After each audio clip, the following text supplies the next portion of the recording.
It is a little tough to explain what I do, but today I'm here to talk about building high-performance environments that happen to be the sorts of buildings that build high-performance people. I'll talk about, at the beginning of the talk, how I arrived at what you can do in buildings to make a building both more environmentally correct, but also to enhance the life of the occupants inside. And it turns out that the things that all of you are working on to make buildings more sustainable quite often work very, very nicely for making buildings that have higher performance occupants. The idea is if your building is healthy, you'll be healthier. If you're healthier, you'll do more good things. If I wanted to describe myself with one word, it would be a biohacker. Now this is real, in that I really am a hacker. I studied computer science. I'm the first person to ever sell anything over the internet. An Entrepreneur magazine wrote me up in the early 90s. I worked for Trend Micro, one of the top 3 largest internet security companies, as an executive. So that's the hacker side. The bio side is everything else. And we'll walk through that very briefly, how this ties into buildings. Biohacking is here. There's a few words that may not make a lot of sense. Big data means the idea of collecting huge amounts of information from your environment, from your own body, and crunching those numbers to understand what the environment's doing to your body and what your body is doing to the environment even.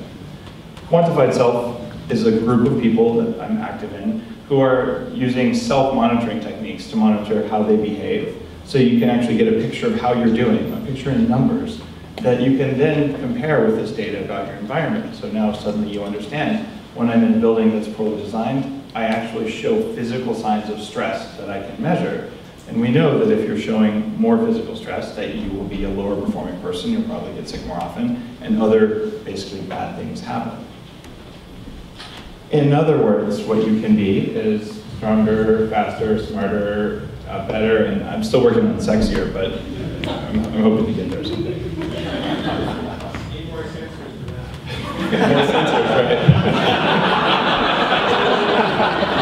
They itch.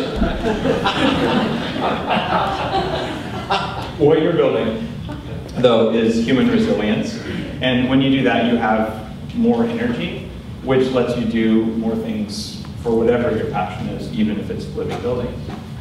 And there's a little warning down here. At your own risk, some of the things that I've done are maybe outside of the norm, you can say, but we'll talk about a few of those. I mentioned the Entrepreneur magazine. I also had the symptoms of Asperger's syndrome in my mid-20s. My brain wasn't working very well, and it affected me in lots of ways. I weighed 300 pounds, essentially. I started saying, I'm going to hack myself, I'm tired of being heavy. About 4 years later, I lost some significant weight, but my stress levels were through the roof. I worked in Silicon Valley, high-tech jobs. This is a public photo, I try to pick public photos. This is from a catalog. I was an instructor for the University of California. And I noticed my brain was not working very well at all. I couldn't remember some things. So I took this little game on my computer called Freecell, and I noticed some days I was disabled and some days I was sort of okay, but that my performance was incredibly variable, and I could feel something wasn't right. It turns out there were some environmental variables that were really important there, in fact some building variables that I learned about later. But I had this problem. I'm still fat, and I was getting stupid. That means that in 7th grade they were right. So I decided I would hack my brain, and that's why I'm a biohacker, because literally I have rewired the way my body works. Today I've had 2 tablespoons of grass-fed ghee and some coffee, and I won't be hungry for another 4 hours because I've changed the way my metabolism works. I don't mind going 18 hours without eating and being high performance the whole time. When I started this, I had to eat every 2 hours or I would want to kill someone. I also, along the way, was fortunate to work for a company that went public. I spent $250,000 on rewiring myself, and I wasted a lot of that because I didn't know what worked and what didn't. So I've distilled a lot of what I do into my blog. And my wife, Lana, and I, or I should say Dr. Lana and I, are publishing a book later this year on epigenetics. Epigenetics is, we have some fans of epigenetics. This is the study of how your environment affects your genes. There are some really cool books out there now, but none of them are actually hands-on guides. And ours says, what do you do before and during pregnancy to change the genes of your children so that you'll have healthier, smarter children, and they'll have healthier, smarter children, and you can start changing our own genetic environment. One of the three big pillars there is reducing stress, which is directly tied to buildings. In fact, we talk about lighting in the book for pregnant women. The other one has to do with toxins, including environmental toxins that are a really big problem in some building types. That also has a huge impact on the genes of your children, much less your own health. This is going to be covered in something called the Better Baby book. But along the way, my career has been amazingly awesome, and I'm very thankful. I'm an author, we have 2 wonderful kids, and now I'm quasi-famous in strange circles because 100,000 people see my blog with pictures of me with electrodes on my head. I'm in good shape, I'm smarter than I was, and stuff is good. So now we'll talk about what a bulletproof environment can be. If you engineer a building right, you can make massive human resilience. People who live in a healthy building are themselves more than they would otherwise be. Separating a human from their environment actually doesn't work, and we know that your environment changes your genes. There's no question about this at all. There's lots of things that do. What you think about, what you feel, what you eat, what you breathe, the light around you, they all change your genes. So trying to draw a line between me and out there, it doesn't work anymore. And because you are all on the forefront of creating living buildings that interact better with people and with people's genes, that's cool. You can have people with less stress. You can have the smartest people who get more stuff done and actually improve the way they think. And this can be the way they think about their job, but it can also be the way they think about parenting. It can be the way they think about growing a better garden. This is basically unleashing human potential that's already in people. You might actually lower healthcare costs, which is a good thing. People who are less stressed don't get fat as easily. They age less quickly, and they're more fertile. So this is kind of important. Buildings matter. I mentioned fertility there, so that's the URL for the book where we actually talk about a lot of the facts around fertility. In order for you all to get credit for this, I needed to pick one of these. The indoor quality was pretty good, but there's some stuff about sight which you're going to hear as well. Let's look at what a building does to nutrition. If you let the tenants, people who live in a building, customize their food, if you're looking at a home has a kitchen. But if you're looking at a home workplace hybrid, or you're looking at an actual office building that's going to be living, quite often there is no way for you to control your diet. There is maybe a cafeteria, and there's junk food outdoors. Maybe there's a fridge and a microwave. Maybe a popcorn machine or something. But there generally isn't a way for you to eat healthy food. One of the things that I write about a lot is called the bulletproof diet. This is what let me lose about 100 pounds and keep it off. In fact, keep it off with essentially close to no exercise. I do 15 minutes every 10 days now. I went 2 years with no exercise and grew a 6-pack and ate 4,000 calories a day just to prove that you can do it. It's all about the quality of what you eat, not about the quantity. That was a pretty specialized diet though. It was centered on fresh and local and grass-fed. It turns out that if you select a site for a living building or any other building in a place where you have reasonable access to things like farmers markets or local agriculture when it's doable. I mean, Las Vegas, it's not doable. It's too dry, it's too much desert. But in the rest of the world where you actually can grow things, including food, having that near the building or even on the roof of the building, I think is a pretty amazing thing to do. And I'm not going to go into a lot of detail about grass-fed nutrition today, but I'll tell you, what we do with, say, the water that comes off our buildings, anything we can do to take land that maybe wouldn't be in agricultural production to build vegetables, but to put that into grass production that we can feed to animals, we will make really good, highly distributed food sources available. About 3 acres of local land will feed a cow, and that cow will produce, I think it's 2.5, 3 pounds of butter per day. And that butter is very rich in a bunch of micronutrients that are very hard for people to get. And that's not counting all the milk as well as the butter. Things like that where, wow, 3 acres of grass. How many building sites have 3 acres of grass? Well, a lot. How many of them have cows? Not very many. But we can always hope that will change. You also make topsoil. You do make topsoil. In fact, the location, we'll get into some of the soil microbial things towards the end of this, but the location you choose and what you do to the soil during the creation of the building really, really matters. And I'm hoping that actually we have time to get into all that. Looks like we do. Adequate cold storage in a building. There's 2 kinds of cold storage we're talking about. One is if you live there and you're going to be eating healthy foods, you might actually need some frozen foods because fresh foods don't keep that well. The second thing you might want to look at is having a root cellar. These are becoming cool again, so to speak. I just made that up, truly. I'm proud of that one. So I've seen actually whole books about that advertised recently. And if you're going to be putting a building in, it doesn't take that much more work, especially for residents. And that lets you extend the life of all sorts of fresh and local and healthy foods much longer than would otherwise be possible. And there's some entirely unresearched but intriguing hypotheses floating around out there that doing fermentation in a root cellar may have a very different result than doing fermentation on the top of your refrigerator.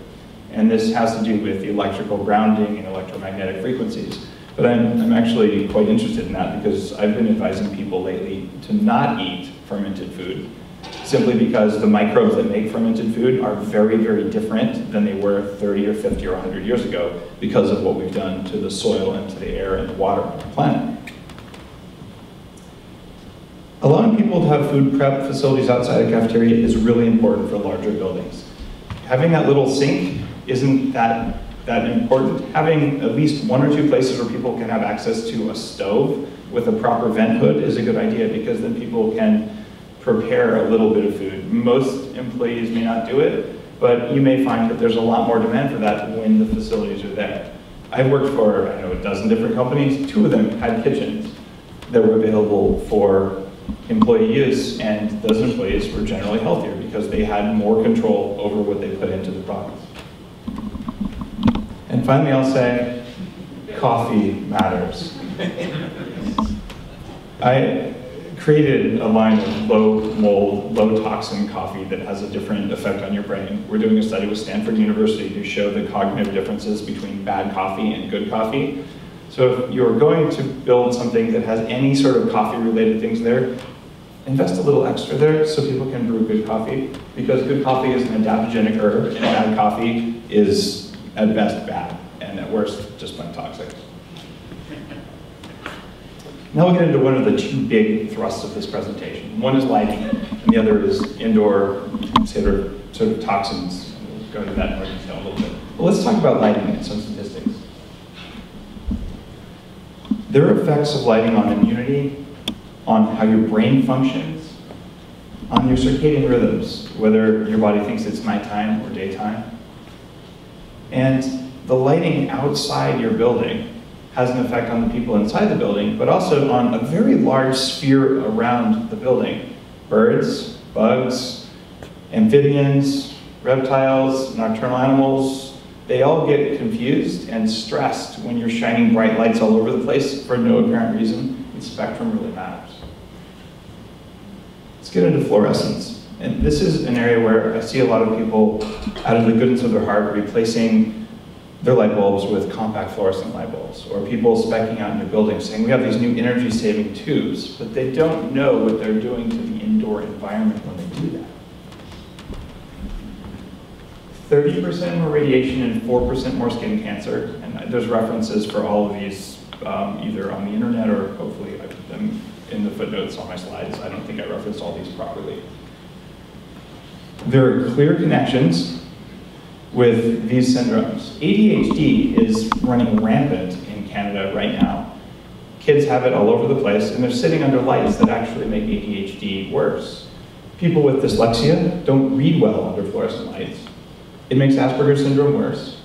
And other diseases, even like chronic fatigue syndrome and lupus, get significantly worse under poor quality lighting. So we want to work to stop global warming. We don't want to use too much electricity. But if our lighting choices cut the electrical bill a little bit, but they cause this, the net, the system's thinking there, we didn't win on that decision. That was a poor investment. 20% of people with European genetics get something called polymorphous light eruption, and that is triggered by fluorescent lights. That's basically a skin disorder. About 3.3% of people get something called actinic prurigo, which is made worse by fluorescent lights. Between 5 and 20% of people, including me, have photophobia, which means bright lights, especially in the wrong spectrum, make us feel worse. They make us perform worse. They make us tired. We get headaches. And there's this little problem. You break a fluorescent light, and you pretty much need to call a hazmat team to clean up the mercury. Or more likely, you just ignore it, and then that mercury gets absorbed into the people in the room, and then they have lowered immunity, lowered cognitive function, and if they are pregnant or about to be pregnant, they have children with lower IQs.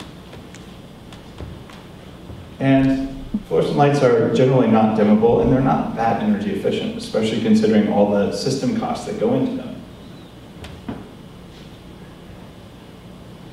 Here's a kind of a shocking thing that really drives home why I'm talking about this at a Living Building Symposium. This is a study of 2,000 mice. It's a breed of mouse that pretty much dies of cancer anyway. Like 98% of them get cancer. But they just changed some lighting. They said, here's a pink fluorescent light. Those guys really didn't like only pink light. 7.5 months they died.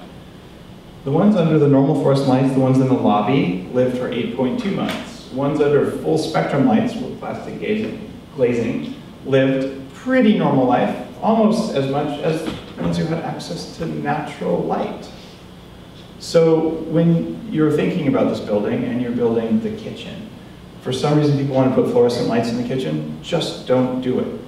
It's not a good idea. It's not going to help the quality of life. It's not going to do anything positive for people except give the person making the food probably a headache and maybe a shorter life. Hyperactivity here from fluorescent lights. If you remove fluorescent lights from a classroom, you get a 32% reduction in hyperactivity. If you're a teacher, I think you might want to fund that yourself, at least I would if I was teaching. If you introduce full spectrum lighting, you get a reduction of 20 points in the blood pressure of children. That's a sign that fluorescent light stresses them and improve behavior and reduced aggression. They hit each other less. That's good. Cool white fluorescent light raises hormones that are stress hormones. And I need to tell you, it actually gets worse from there. If you get high blood pressure from fluorescent lights, and they do raise our blood pressure because they raise our stress, that leads to cardiovascular disease, which leads to erectile dysfunction. And this is actually shown to be a problem with fluorescent lights. So all I can say is that's not fun. And this is, of course, triggered by that fight or flight response. The same thing happens in women, well, almost the same thing. And it turns out in kids, especially blue spectrum and UV spectrum lights, which comes from fluorescent light, causes irreparable damage to the retina over time. That information actually comes from a site for blind and visually damaged people, where they're looking at how are we doing this to people. This is why when you're looking at building a living building, the lighting decisions you make will affect the long-term health of the occupants in the building. Let's talk about your circadian rhythm. You have this part of your brain, whose name I'm not going to pronounce, informs basically your photometer, your pineal gland. And if you have blue light, which fluorescent lights have a lot of blue light in them, in the evening, it shifts your production of melatonin. It actually reduces it. And if you don't have enough melatonin, your risk of cancer goes up and you have sleep disorders. You get also a worsening of cardiac arrhythmias. You get increased oxidative fats around your heart. And it affects your production of one of the major enzymes that you use for cleaning your cells and for your immunity.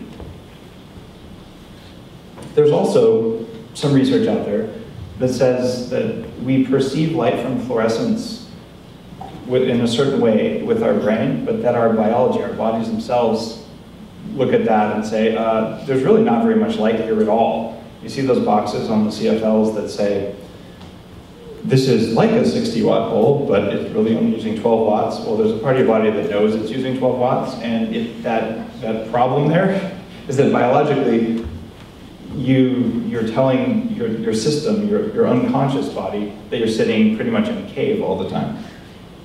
I've had jobs like that. You don't want to do that. So here are some recommendations. It turns out UV and the blue spectrum work your eyes 2 trillion times harder than warm white lights. And this is a real statistic, and it's based on differences in wavelengths. This means that you really want to go with a warm white lighting. There's a trend, even in some very, very sustainable, environmentally correct buildings, they put in LEDs. You can buy any color spectrum you want on an LED, but there's this like bright white light, like the inside of a Best Buy or something, sort of look that we've come to associate with high-tech, healthy homes. It's actually not the look that you want. Go for the warm glow of the home.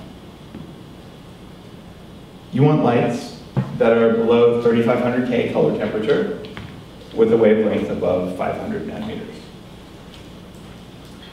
This isn't something that I've seen on the market yet. I've actually talked with a couple companies in China who manufacture LEDs. But the thing that will make people live the longest is the tunable LED system. You can buy color shifting LEDs that let you carefully mix the color, but they aren't tied to timers. What should happen is you wake up in the morning and, like sunrise, the lights gently get brighter. During the day, at peak noon, the light's brightest, and as evening comes, the lights start dimming. The same thing can actually happen if there's only someone in the room. The rest of the time, the room can be dark if you need to save money. But having smart lighting in a sustainable home is a really good idea, and people feel much better when they do this. So when evening comes, the house is calmer, quieter. We do this at home with our kids. When nighttime comes around, we have dimmers, and in the bathroom we have an amber bulb. Amber bulbs have no blue spectrum. This is an LED bulb we use. It uses almost no power, and it doesn't turn off melatonin production. So if the kids get up in the middle of the night, they go right back to sleep instead of getting all jangled and then turning off the rest of their good night's sleep. There's an application you can get for a PC called Flux. It runs on Macs too. And it'll do this on your computer screen. It'll make it more amber at night and brighter during the day. It does it automatically. You want the equivalent of Flux running the lighting system in the home that you're building, or the office building, even better. No one's there at night anyway. It can be dim. That's okay. And I think this may be stating the obvious for the people in this room, but skylights are good. Anytime you can use natural light, you're making the building more sustainable. And if you're growing things inside the building, even like houseplants, having natural light is your best option, by far. Windows that open is more of an air quality issue than a lighting issue, but those sealed buildings for lower costs are generally really bad for people and creatures that live in those buildings. Even for tall buildings, I say make the windows open, and the human comfort and health factor that you get from doing that is going to offset the higher heating and cooling costs that may come about if people don't close the window. At night, outside, we don't need street lights. In fact, there's a city, at least there's a conceptual design for a city where the night lights figure out who's around and they turn on when someone's there, but not when there's no one there. And they also sense ambient light. So when there's a full moon, they turn themselves way, way down. And when it's a very dark night with no moon, then you get a little bit more lighting at night. But ideally, if you're building a building, even if it's a beautiful rounded building with rammed earth everywhere, and it's a work of art as much as it is a building, if you're illuminating it with bright white light in the middle of the night, it's like a middle finger to all of the wildlife that may be living all around you. It's not worth it.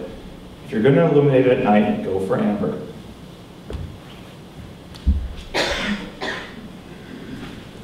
Next, we'll shift gears. We'll talk about biotoxins. That is black mold. I've lived in a couple houses that had black mold, including Stachybotrys, and it affected my health very, very substantially. I didn't know it at the time, but in addition to having been sensitized because these were growing on the walls of my bedroom and behind my dishwasher at 2 different times, because of leaks that I had no knowledge of and no visibility into. I was eating food that had mycotoxins in it, which basically made the problem even worse. I had a bunch of health symptoms, basically like chronic fatigue, fibromyalgia, brain fog, and just felt truly awful. And just felt like I could sleep for 12 hours, and I would wake up feeling like I hadn't slept at all. By comparison, I went for 2 years on 5 hours or less per night of sleep on average, and basically, I would say it improved my health, or at least stayed even doing that. That's what someone who's not dealing with a lot of toxins, who's dealt with stress, and who's living appropriately and eating the right foods can do. The difference between 12 hours and unrested and 5 hours unrested is very substantial, because that extra 7 hours I can do stuff with it. These are my blood results that sort of show I've lived in some wet buildings. If you look here, going up, some of these are pretty darn toxic. There's Bacterius. I only have high positive there. It wasn't as high as I got for things like Fusarium. Fusarium, by the way, is in 98% of dried corn products. Oops. So there's a crossover between what grew in my house and what basically my immune system got sensitized to. That's pretty cool, because now I can walk into a building and I can tell right away, wow, there's bad stuff in the air in this building, and literally it's like a canary. Like, I get a little bit of a headache, I feel a little bit dizzy, maybe nauseous, and like I need to leave this building. I know very well that the air in here isn't healthy. Now if I'm experiencing that being a canary, I can tell you that the people who live there are probably experiencing other symptoms that aren't as severe. They have chronic sinusitis that won't go away, they're tired all the time, their relationship, their marriage is falling apart because they're constantly under severe biological stress that they have no knowledge of. They know that they're stressed, but where it's coming from is a mystery. So I like to say I'm not just a canary, but I'm a canary cyborg. And my brain works again, and I'm fortunate.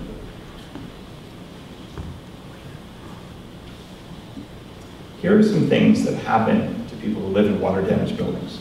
This is backed by 900 references that were put together by a World Health Organization researcher named Avi Costantini out of Germany. Heart disease, memory loss, physical destruction of brain tissue. I actually had signs of this when I went in to get my brain scanned on this 3D metabolic imaging. The notes from the doctor said, evidence of toxic brain exposure, major scalloping. Cancer, major allergic reactions. If you live in a building with water damage, your chances of being allergic to wheat and dairy go up very dramatically. Happened to me. Birth defects, skin sores, chronic sinusitis, respiratory illnesses, and this loss of hair and headaches lead up to the final symptom here. Fertility problems. So if you're bald and you have headaches, you're never gonna have kids.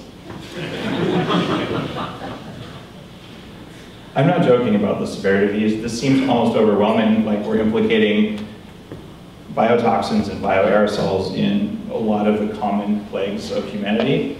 They should be implicated there. A direct quote from the guy who wrote one of the books about this, the WHO researcher, who dedicated at least half his career to digging out this stuff, said, quote, "There is a known cause of atherosclerosis, and it is mycotoxins. Mycotoxins are the toxins that are formed by a fungi, by a fungus. These can be a fungus that grows in a crawl space under a house, even a perfectly dry crawl space that's not properly lined. These can be things that grow inside a wall, behind a dishwasher, or my favorite, on a wooden building, which is so common, when there's a water penetration from outside because a sprinkler is running against the wall. Well, the person who sleeps in that bedroom is going to feel symptoms, even if they're not one of the sensitive ones. We'll get there. Everyone can get those diseases if you get enough of these toxins, but there's another problem. 28% of humanity has HLA genes. I forget what HLA stands for, to be perfectly honest. But it's one of the things that they measure when they do a genetic workup for you. And what that means is you don't get well when you're exposed to these bioaerosols. You live in a building, you go to a school, you go to a workplace that has these things, you're exposed, you become sensitized, and your immune system never stops fighting. What you get is chronic fatigue, fibromyalgia, and multiple chemical sensitivity. So the guy who did a poor job designing a building because it had water intrusion, or the people who didn't do good maintenance on the building, which allowed bad stuff to grow, basically generated a huge healthcare cost and really destroyed people's lives. Eating moldy food won't do that to you. What happens is you need to breathe bioaerosols and mycotoxins for this to happen to you. So what should you do about all this? This may sound really weird. Don't use antifungal paint. It is so common. You go to Rona, and the paint has antifungal treatment. When you do that, we have this nice working system I mentioned at the beginning. You don't get to separate yourself from the environment around you. Well, the mold, the fungus, the soil microbes that live in the environment don't either. So when you put a really potent antifungal into paint, it's not that the fungus just dies, it's that it mutates. And it gets a little bit angry. And what does an angry mushroom do? It radically creates a lot more toxins than it otherwise would. Because there's a really simple kind of equation that happens with these microbes. And it goes something like this: that's my cheese. Okay, if that's my cheese, no one else is going to get my cheese. So I'll just eat it. But if someone comes up and says, hey, can I have a bite of that cheese? It's like, blah, the spikes come out, and you start defending yourself. Or maybe you introduce a little bit of heat. So now you have a lot of temperature variance. That's stress. You cause biological stress on a fungus or a yeast, and it will, in response, create a lot more toxins. What we've done over the past 30 years, starting with something that DuPont created, an antifungal that is in some house paints called Benomil. This stuff kills 98% of fungus. It's phenomenal. You paint something with it, fungus won't grow there for a long time. But the 2% that don't die get plasmid level genetic mutations. What that means is that instead of the evolutionary kind of progress we have where one gene changes, whole clumps of genes change at a time. So if you've seen X-Men, the movie, where suddenly something accelerates that, we did that to mold 30 years ago. They replicate every 20 minutes. And there are some really big, bad molds out there that take up residence in buildings that have been treated with antifungals. And you honestly don't want to be in there even if you're not one of these sensitive people. New Orleans is a good example of that.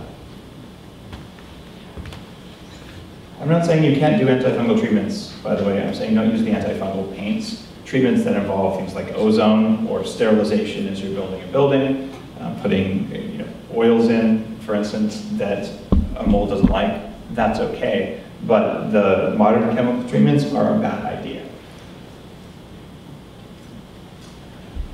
It also turns out that old buildings, like 100+ years old, before we had all these really bad antifungals, they, even if they had water damage, typically don't have toxin-forming microbes in them. They might have microbes, but they're not the bad, nasty ones that cause damage to people, because those are older strains of microbes that haven't had all this evolutionary pressure, and they generally coexist nicely with people. If you're building a living building, and you have the wrong building probiotics, basically soil probiotics, soil microbes, in the living roof, or particularly if you have biological materials inside the building, I think that you're putting the people in the building at risk. There is not currently a practice of using healthy bacteria and fungus and sprinkling it around after you maybe construct part of a wall, but I think there will be and there should be. Controlling water in a building is terribly important. In a living building, you put this beautiful roof on. If it leaks and it causes water damage inside a building, and you get people with chronic fatigue syndrome after that, the living roof didn't achieve its goal. That vapor barrier, that moisture barrier, really important. Drainage is a part of that. The whole process of building management, I'm out of my depth here, but I do actually do some work with a guy who's doing human performance type of engineering for buildings in Australia. And we've had some long conversations around this. We know how to do facilities management for a big square skyscraper, and there's a whole practice around that. But for a living building, are the practices well enough established, taking into account the health issues, not just taking into account the cost issues and the lifetime of the building type of issues? And finally, I would point your attention to something called the ERMI, the Environmental Relative Moldiness Index. This is really cool. If you've completed, say, a living building, this might be great data to gather on occasion. You put a mold spore collector, basically an air sampler, inside the building, and you put another one outside the building. And you collect for a set period of time, and then you look at the difference. When I pulled my dishwasher out, and it had toxic mold behind it that we didn't know about, it turns out there was 880 times more toxic spores in the kitchen than there were outside. When the testing company saw that, they came back with spacesuits because they didn't want to breathe that stuff when they were cleaning it up. So there's some other things that I recommend doing that we're not going to go into in the interest of time. But one of those is reduce subtle stressors. All of us have this bucket of stress, and these are things you can do. There's positive stress that helps you to grow stronger, like working out, lifting weights. The old what doesn't kill us makes us stronger. But there's also chronic stress, the unending grinding stress. And there's a whole bunch of little things that add up to stress. They're not usually perceptible stress. You can measure them with quantified self-sensors. You can measure them in your heart rate variability or in your cortisol levels, but you won't feel them necessarily unless you're trained to feel those sorts of things. But if you reduce those things, you have more stress reserve left to deal with whatever it is you want to deal with. So for instance, for me talking right now, this is fun, this is my passion, but there's also a certain amount of biological stress because I'm here talking in front of people, I've got bright lights, and I'm thinking, do I want to say this, do I want to say that? So that's, in my mind, a positive stress. But if I had used up all that positive stress fighting off all these subtle stressors in my environment, I wouldn't perform the way I'm performing right now. The temperature in a building really matters. We're seeing more and more people who have thyroid problems. In fact, I would say it's an epidemic right now. People who have thyroid problems most often don't have enough thyroid hormone, so they get cold. So they want the building to be warm. They tend to be people who are middle-aged or older, but not always. So then you have the under 30 crowd who's sweating, and it turns out if you're in an environment that's chronically too cold or chronically too warm, it turns off some parts of your brain function. You can turn those on with smart drugs. I certainly do that. I also take ice baths, though.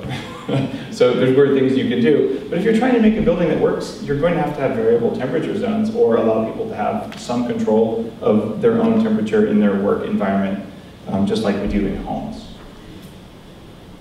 Noise abatement. Cubicles are evil. Sorry. Even people say, oh, it doesn't bother me, I'm fine with this noisy environment. It takes biological energy and stress to filter out the sounds of random stuff happening around you. So if you can give someone a quiet and peaceful place to work, then they will get work done probably more efficiently, but they will also have less stress and they'll have actually lower healthcare costs. Mechanical vibration will mess you up. This happens in tall skyscrapers where you see, they have the swaying problem and some people get nauseous. What about the people who don't get nauseous but are still, their body's dealing with this? Their automatic systems are doing it, so it's not a problem. Well, that's not necessarily true. Your automatic systems have a biological cost when they do that. If you are near a mechanical pump in a building and there's a low frequency hum, people respond very, very poorly to subsonic low frequency hums. So these are the sorts of things that maybe are less of an issue in a rammed earth, solid, living building, but they're the things to think about because if you put that exhaust fan here, up at the top, and it's resonating, and there's a corner, because you have these nice curved walls, there's a corner where there's a sweet spot for sound, kind of like if I stand there, you'll hear my resonance, which is why I'm not going to that side of the stage, but that thing happens, and it affects you. So doing sound in building designs is really important. And finally, we talked about mold and water damage and bioaerosols already. But there's, of course, off-gassing and things I think are basically motherhood and apple pie to people in this audience. But having clean air because there's clean materials in your building really, really matters. And now to go off onto the deep end, I think electrical filters that reduce the chaotic vibration in your electrical system are a really good idea, and that you can build well-grounded buildings. I use filters in my house, I use filters around my kids. We talk about filters in our book on epigenetics, because electromagnetic stress is a real stress that you can measure in human beings. And you want to build a building that doesn't have any stress that isn't positive stress. And if you do that, you'll have the happiest people in the buildings, and you'll have a building that is well integrated with the environment around it. That's it for today, and exactly 0 minutes left.